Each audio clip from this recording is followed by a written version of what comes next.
Did you know that Isaac Newton, yes, the guy who literally discovered gravity, once lost his entire fortune in a massive financial crash called the South Sea Bubble? Afterward, he famously said, "I can calculate the motions of heavenly bodies, but not the madness of people."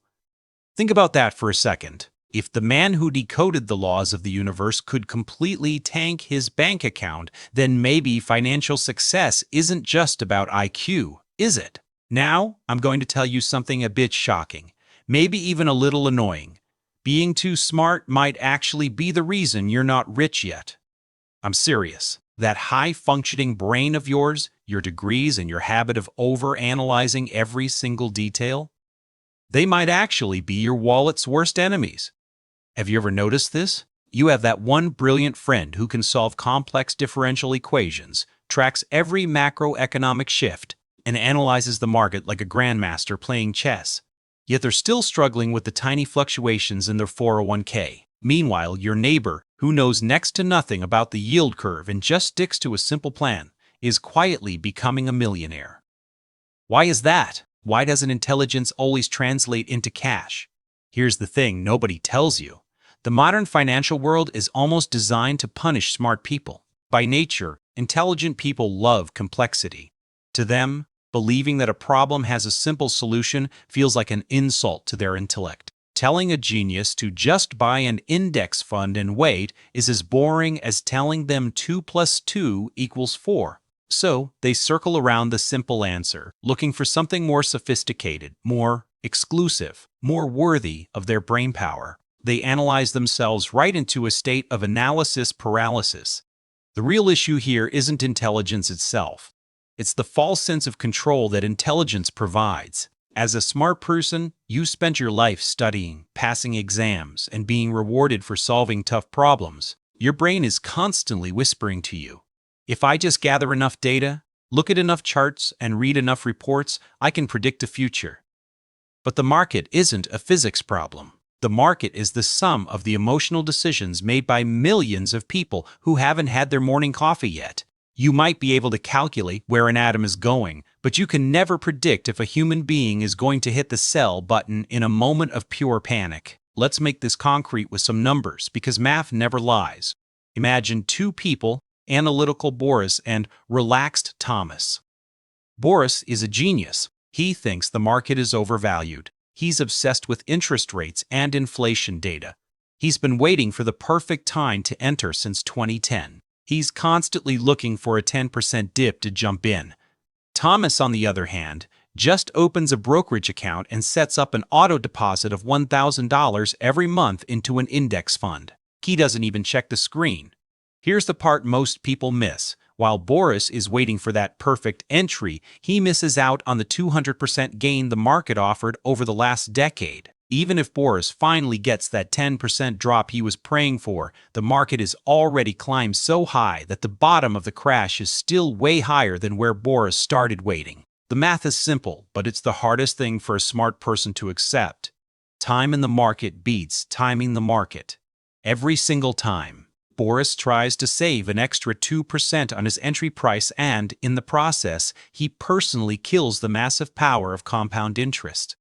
So, why do we do this to ourselves? Why do we use our intelligence against us? The answer lies in our psychology, specifically something called loss aversion.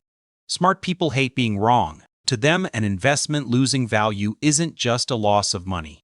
It's a blow to their ego. It means they were wrong. To avoid that feeling, they overanalyze to minimize any chance of error. But in the markets, risk isn't a mistake to be eliminated. It's a cost of doing business. Just like paying rent for a shop is normal, market fluctuations are normal, but a smart mind sees every dip as a failure to be solved. And that leads to inaction. This brings us to a critical threshold. Financial success isn't about how smart you are.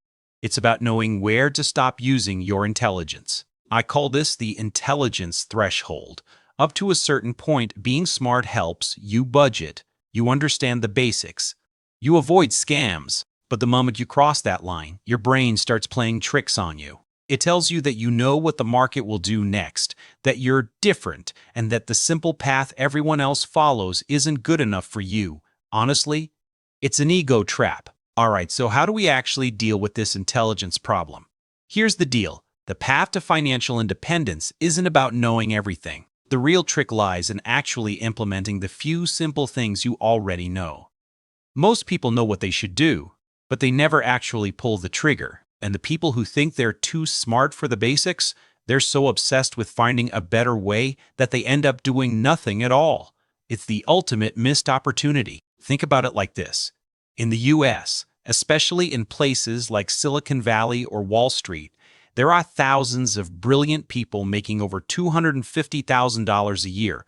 These people spend all day tracking the markets, researching the latest crypto gems, and making high-risk moves. But the cold, hard truth is that many of them will end up with less money at retirement than a small-town teacher who just consistently invested a portion of their paycheck every single month. Why? Because that teacher didn't get caught up in the complexity of the market. Instead of using their brain power to outsmart the system, they used it to build a life. Here's the part most people miss. Investing isn't an IQ contest. It's a test of character. If an investment strategy looks too complicated, it's probably wrong. If you can't explain it to a 10-year-old, you don't actually understand it yourself. Smart people often fall into the optimization trap. They spend hours trying to make their portfolio 1% more efficient, days researching which platform has the lowest commission, or months obsessing over tax loopholes. But in the end, the time and energy they waste is worth way more than that 1% difference they're chasing. Wealth isn't hidden in the tiny details. It's hidden in your habits. Now, let's get to the painful truth. The biggest mistake people make is confusing predicting with investing. When you're smart, you're great at solving puzzles. You see a pattern in a chart. You find deep meaning in an expert's speech. Or you convince yourself that a war across the globe is definitely going to spike oil prices. But the market doesn't care about your predictions. The market doesn't care how high your SAT score was. Even if your prediction is right, the market can take a lot longer to reflect it than your bank account can handle. As the famous economist John Maynard Keynes once said, the market can remain irrational longer than you can remain solvent. Smart people can't wrap their heads around this because they believe the world should be orderly and logical. That overconfidence is exactly what bankrupts them. So, how do we break out of this mess? How do we shift our perspective so things actually start working in our favor? First, we need to drop the "I'm the smartest guy in the room" act and try to be a bit more wise. Wisdom starts with realizing how little you actually know. Look at the late, great Charlie Munger. The man wasn't trying to solve quantum physics. He was obsessed with just not making stupid mistakes. He used to say, "It is remarkable how much long-term advantage people like us have gotten by trying to be consistently not stupid instead of trying to be very intelligent." That's your roadmap. Stop looking at investing like a lab experiment and start looking at it like a forest. You can't control the forest, and you can't predict its future. You just prepare the soil, water it, fertilize it, and then, the hardest part, you wait for it to grow. I'll give you a personal example. I used to read every single headline. I listened to every analyst. If there was a tiny dip in the market, I'd be stressed out of my mind thinking, "Oh no, what do I do now?" Then it hit me. Do you know when I made the most money? It was during the times I completely closed the screen, went on vacation, or focused on other projects. Because during those times, I didn't let my brilliant brain interfere with the market. When I stopped messing with it, the system actually worked. Think about it. If you dig up the dirt to check the roots of a tree every time there's a storm, is that tree ever going to grow? Smart people are constantly digging up the dirt. Look, remember this. In the world of finance, the prize doesn't go to the person who writes the most complex formula. It goes to the person who can stick to the most boring plan. If the market is keeping you up at night, your intelligence is playing tricks on you. Take a breath and ask yourself, do I want to be right or do I want to be rich? Because most of the time, they aren't the same thing. You analyze to be right, that's for your ego. But to be rich, sometimes you just have to do nothing and watch a boring index fund crawl upward. returning to that crucial point nobody talks about. Maybe the biggest obstacle on your path to financial success is that very smart person staring back at you in the mirror. Respect your intelligence, but don't trust it blindly. Use it for your career, your hobbies, or understanding the world. But when it comes to investing, leave your IQ at the door. Behind that door, the only things that matter are patience, discipline, and a simple plan. If you can finish this video, close your complicated Excel spreadsheets, pick one low-cost index fund, and say, "I'm just going to focus on this."